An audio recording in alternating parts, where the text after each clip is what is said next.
वस्तुतः स्फूर्ति, चुस्ती, उमंग, उल्लास ही जीवन का प्राण है।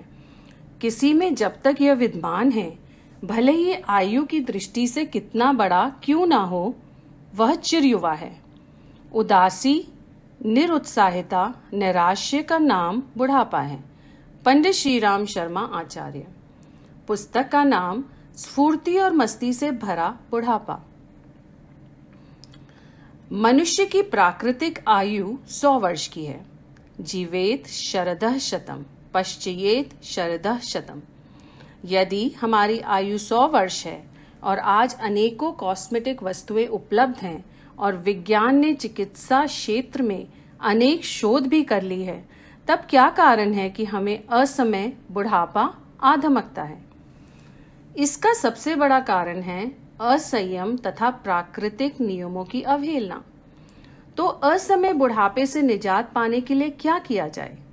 प्रख्यात जर्रा विज्ञान सोसाइटी के अध्यक्ष शुदैव इमान वदियेव के अनुसार दीर्घ आयु प्राप्त करने, अधिक दिनों तक जीने के लिए 3 शर्तें हैं।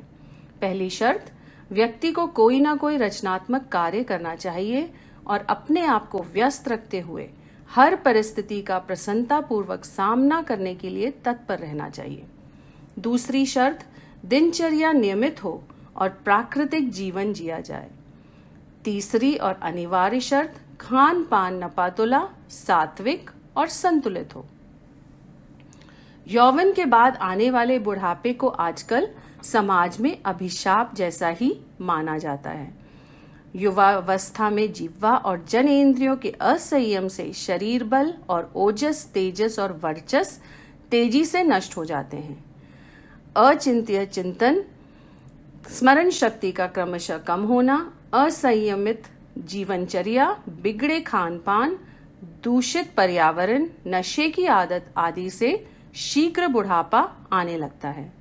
अतः आपके समक्ष प्रस्तुत है एक लघु पुस्तक जो बताती है कि अपने को व्यस्त रखकर, सतत नियमित योग अभ्यास करके, नियमित प्राकृतिक जीवनचर्या अपनाकर, सात्विक और सीमित खान पान से यथाशक्य शारीरिक श्रम करने पर स्वावलंबी जीवन जीकर और प्रसन्न रहकर बुढ़ापा सार्थक और सुखी बनाया जा सकता है।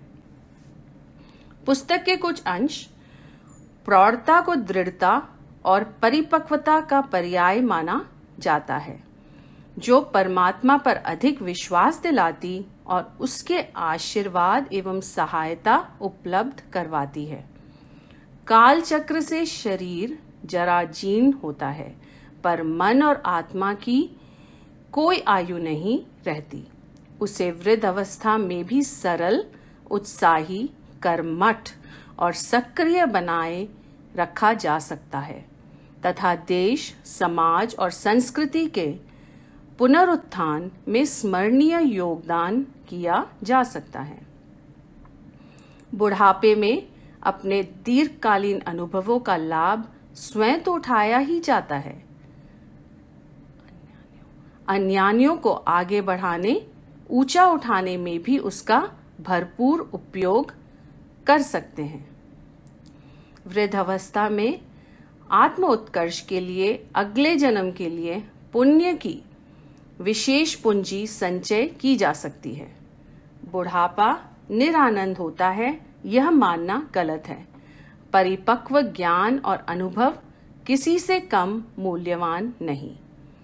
पुस्तक के कुछ बिंदु: मानवीय विकास और सौभाग्य का सर्वोत्तम काल, मनुष्य का दीर्घजीवी होना संभव, बूढ़ा होने की बात ही ना सोचें, सुखद बुढ़ापे की पूर्व तैयारी करें।